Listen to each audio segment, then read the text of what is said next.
Good afternoon, welcome back. This is Saima if you haven't met me before. In today's video, I'm going to talk about CQC rounds, and if they come to your ward, what are they going to look for and how you can pass or get the good scoring in the CQC rounds. All right, so let's dive into the video without any further delay. So what is CQC?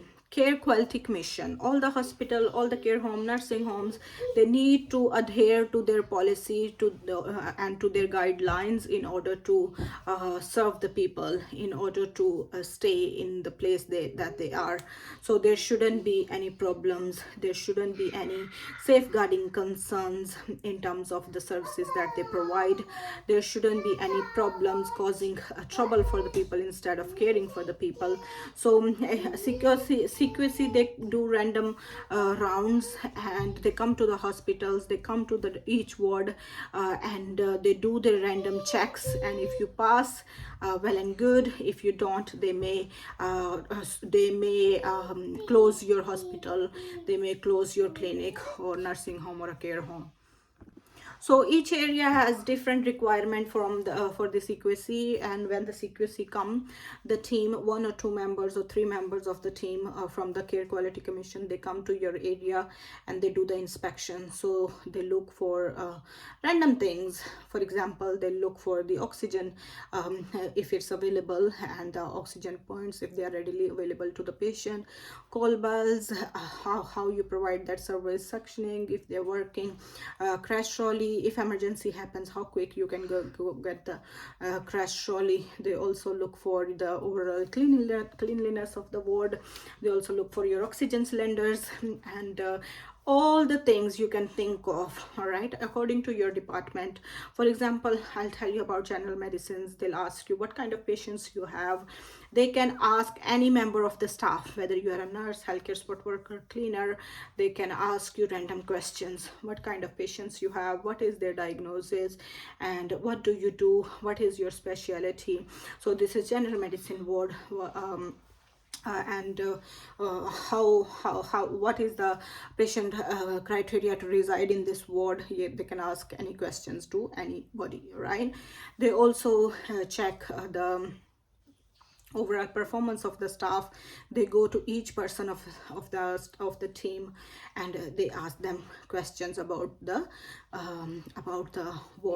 ward layout, about the patient, their care, and for example, general medicines in our ward, they come and they will ask you about okay, so most of your patients are dementic patients. They have dementia, they have Alzheimer's or delirium. So what do you do? What is Alzheimer's, what is dementia, or who is under DOLS, and what is DOLS, what is the criteria to put someone under DOLS or MCA. So what are the principles of MCA. So for our ward is a general medicine ward, so when they come around, they can ask these questions, okay? And also they can ask you like they can give you a scenario. If a patient is trying to leave and the patient doesn't have the capacity to leave the hospital, what is your job as a nurse or as a healthcare support worker, what you are going to do, right? So you need to be aware of the area that you work in. If you work in a maternity ward, you need to know if someone is in labor, how to call for help.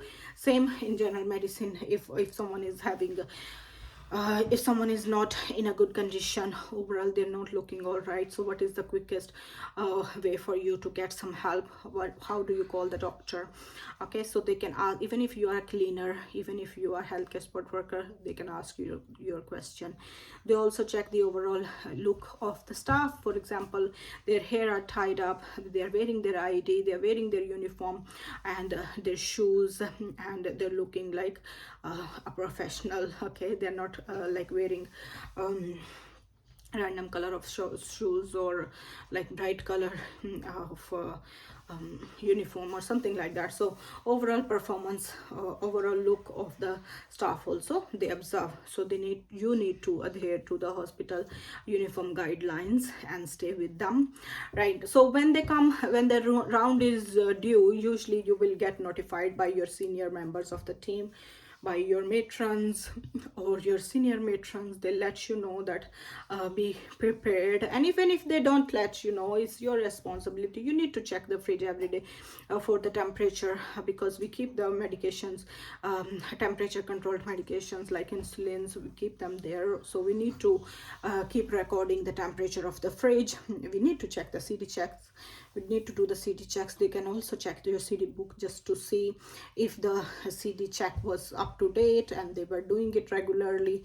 Crash trolley check, they can see if the crash trolley was checked regularly, and also that the so if the defib was if the defibrillator is in working order, and we've been checking it regularly every day, we need to check if it's in working order, the battery is charged and it's plugged in, the crash trolley is plugged in. So all the things, they'll check the inventory if everything is available in hand. Anaphylaxis kit, they can check, and if the required anything in case of emergency, ligature cutter, they can check. So all the things that you need to prepare are you should be doing it on a regular basis, not to show it to CQC, but as part of your routine. All right. They can also access the platform that you use to give your medications.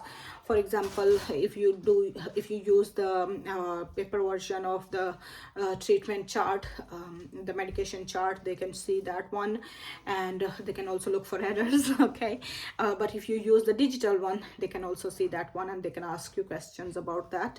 For example, they can ask you about stat medications, how, and if you need to prescribe a medication, doctor is not available as a nurse, how would you do that? They can ask you any random questions. I've attended 2 CQC meetings already here in the UK, so I know what I'm talking about, right?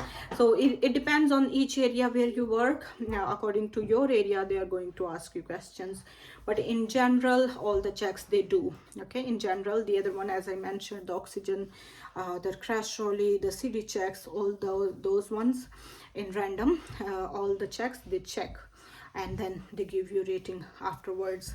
So you will get notified by your senior member of the team to let you know that you can start preparing, and your manager, your band sixes, they will check if you've been following the rules and regulation. The keys also should be with the nurse in charge all the time, and in case something happens, in case of emergency, they'll also assess you. Also, they assess the infection control process. If the patient is having in a cubicle or is any infectious patients there, how are you doing the barrier nursing? Are you following the PPE, correct PPE procedure and guidelines? Are you adhering to the guidelines? And also, if someone is due for bloods, have you taken the bloods on time? And if the reports are back, is the doctor there to review them? And have they been reviewed? So also they ask the patients some questions sometimes, but not always. They usually ask the staff and see the flow of the ward, the flow of the team. So yeah, so they see your overall performance. Okay, overall performance.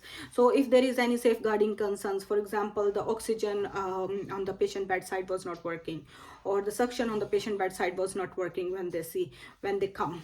Okay, so they according to those all the findings, and they'll give you the rating. When you get the rating, you get poor, you can good, you can get good, you can get satisfactory, or you can get very good. Okay, so if your performance is good, well and good.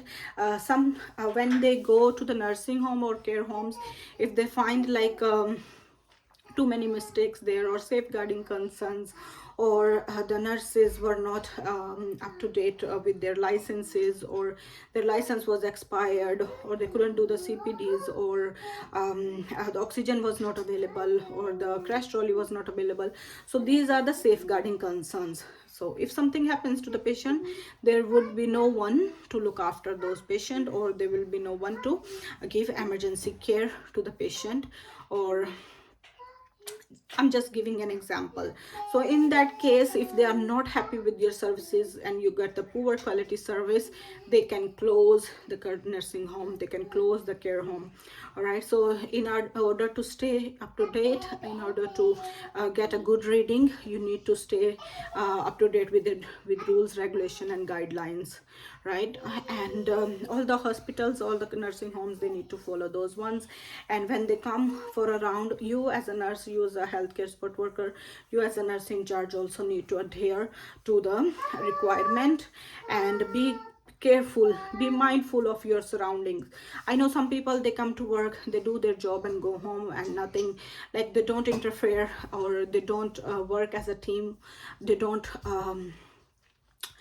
interact with anybody else, or they have no interaction with the patients sometimes, because bad behaviors are also there. Okay, so you need to be mindful of your surroundings, you need to be mindful of your patient diagnosis, and you need to be also careful what you are what kind of service you are offering to the patient, and if you are competent enough to give those services, and you are up to date with your competencies, with your compliance. Okay, your competencies, your mandatory training, are you up to date with them?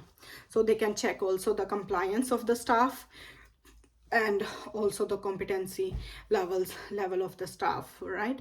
So they're not going to check each and everything, but they can check. All right, so that's all for today's video. All I would say is be prepared and keep yourself ready. Anytime they can come and do the inspection. All right, thank you so much for watching. Take care. Bye bye.